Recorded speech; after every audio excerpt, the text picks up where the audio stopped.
campaigners have been ignored. The Holborn site has been granted planning permission.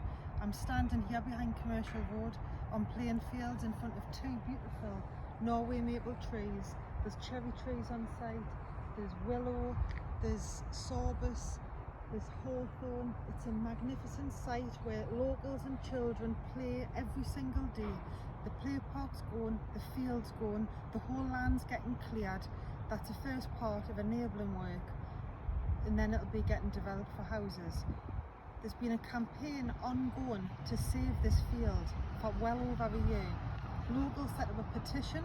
It's got 832 signatures on that petition, yet all that's been ignored by councillors, ignored by everybody. It's as if the locals may as well not have even bothered. That's how they must feel. People like this who volunteer to make their area better, to save things, are just pushed to one side, and the powers that be do what they want to do anyway. It's very disheartening, and it's really sad standing here now in amongst all the birds, all the wildlife, all the insects, all the things that's crucial for climate change. All these things are going to be gone. The whole land's going to be concreted, it's going to have houses in the future, there's going to be nowhere for children to safely play. The other side of those houses is the unbelievably busy Commercial Road. There's no other playing fields nearby where they can play. There's hardly any trees around here, yet they're still going to just fell everything. Now the other side of this wall over here, that's a 4.5 hectare site. That's part of the Holborn site, as is this. This is phase 1, that's phase 2 and 3 as far as I'm aware. Now this 4.5 hectare site is all going to be houses on a tiny portion of over the wall, but it's mainly going to be offices, which is absolutely unbelievable because South Tyneside is full of empty offices. We don't need any more offices, yet they're going to be building offices there and they're putting some houses here. Why don't they leave this field and put all the houses over there where no one's bothered if they do it all over there? But no, the council want to put the houses here, so they've gone full steam ahead, ignored all the residents here who oppose it, and they've done what they want to do anyway. It can't be allowed to keep happening.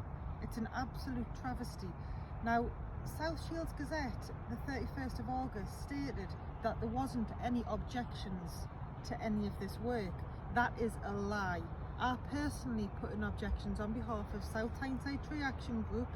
Residents put in objections as well, as did South Tyneside Environmental Protection Group, as did other locals who don't want this land destroyed.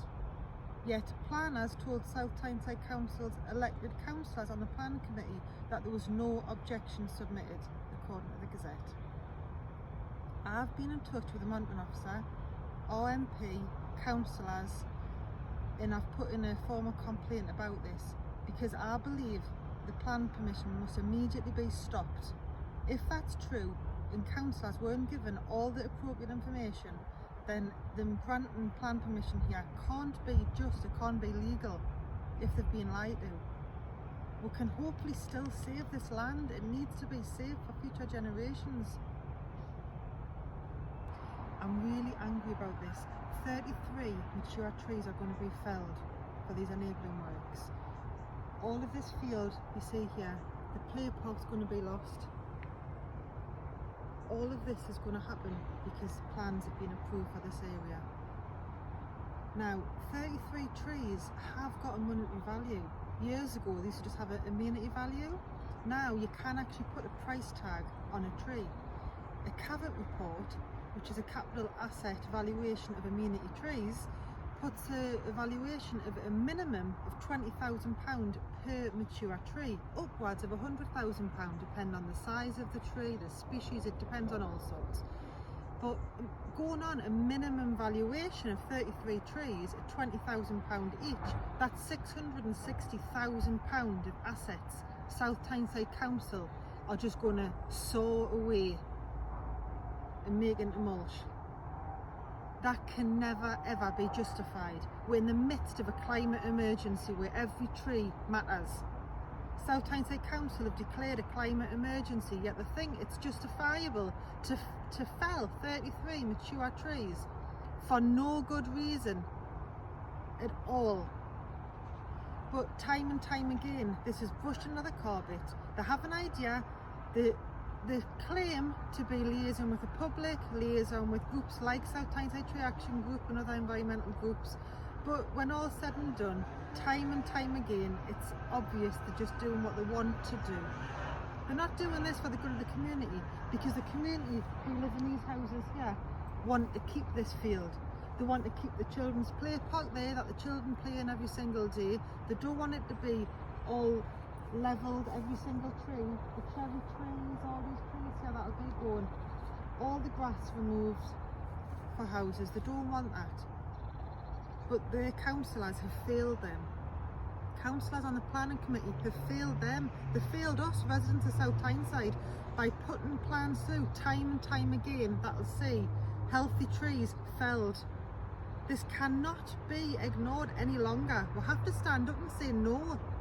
If we can't get councillors who are doing these things for the good of our town and the good of us as people in our health, then we need to get new ones. We need to educate the ones we've got. Something needs to change because it's obviously not working now.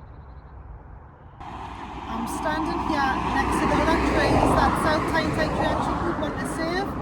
Now these trees go all along this hill, right up to nearly to the trimmer's arms there.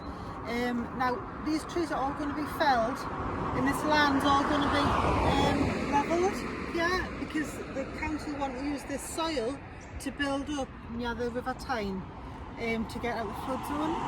Now I don't think that's a justified reason to fell these trees. These trees are giving us oxygen. We're on commercial road. As you can see, this is a really busy road. The cars are constantly up and down this road, pumping the pollution into the environment. But these trees here are taking in the pollution, filtering it and giving us back pure oxygen. Without these trees, this area is going to be more polluted. We need to keep the trees for our own health and for the health of everyone that lives here.